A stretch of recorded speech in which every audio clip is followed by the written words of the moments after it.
Kan di Indonesia juga banyak ya orang bilang kayak gini kayak, udahlah lu ngapain sih mikirin Palestina, di Indonesia aja banyak yang masih harus diurusin, gak usah mikirin jauh-jauh. Nah sikap-sikap ini adalah sikap-sikap yang ditanamkan oleh penjajah agar kita tuh tidak mau untuk peduli pada selain kita. Dan ini adalah sikap, ini contoh ya. Dulu tuh ketika Israel masuk ke dalam daerah itu mas, yang diomongin oleh orang-orang Amerika dan Inggris kepada mereka adalah, kami bukan bermasalah dengan kaum muslimin, kami hanya bermasalah pada orang-orang Arab di situ aja. Nah setelah orang-orang Arab bikin perang Arab lalu kemudian kalah, mereka bilang, sorry ya, gue bukan bermasalah sama orang Arab, gue cuma masalah di Palestina aja. Yang lain mohon tenang. Kita masalah bukan pada Islam, bukan pada Arab, tapi cuma Palestina aja. Terus lama-lama mereka bilang, kami bukan masalah dengan Palestina aja, Hamas aja kok. Nah artinya supaya itu terpecah-pecah jadinya, akhirnya kita nggak bersatu.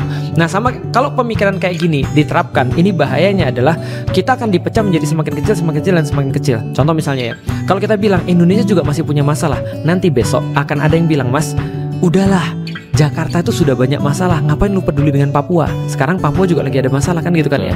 Nah maka nanti lama-lama, udahlah, kita yang peduli Jakarta Barat aja tempat kita tinggal, ngapain lu harus peduli seluruh Jakarta kali gitu kan ya. Lama-lama orang akan bilang, udahlah, peduli tuh kompleks kita aja, lama-lama rumah kita aja, lama-lama lama-lama diri kita aja. Nah itu yang diinginkan oleh orang-orang yang mau ngambil wilayah kita.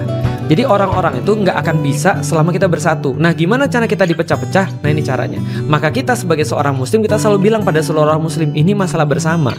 Satu muslim itu masalah muslim yang lain. Nah bagi humanity, orang bilang ini masalah humanity. Makanya orang-orang di Amerika, dia bahkan bukan Islam, tapi ketika ditanyakan, kenapa kamu berjuang kayak gini? Dia bilang, aku nggak mau anak-anak cucuku diwariskan dengan yang kayak begini. Aku nggak mau. Selama aku masih ada, dan aku nggak mau ditanya sama anak cucuku kenapa aku membiarkan yang kayak gini. Ada selama kemudian dari 7 Oktober itu 1 orang atau 3 bulan yang lalu yang mulai di Jepang, setiap hari dia protes. Hujan-hujan, panas-panas, malam-malam, siang-siang dia protes.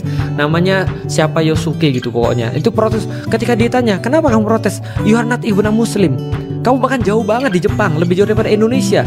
Kenapa kamu peduli dengan tempat yang jauh itu? Dia bilang, ya kita sama-sama manusia, dan aku nggak mau mewariskan yang kayak gini pada anak-anakku ke depan. Nah bagiku itu adalah, persamaan perasaan itu penting.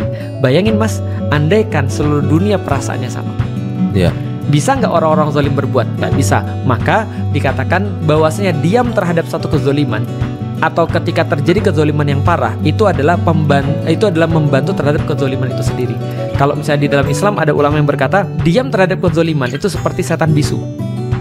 Udah setan bisu lagi mas, mendingan setan ngomong atau setan bisu? Setan ngomong. Ya mendingan enggak kali. Mendingan enggak. Salah jawab. Oke, jadi gitu sih sebenarnya.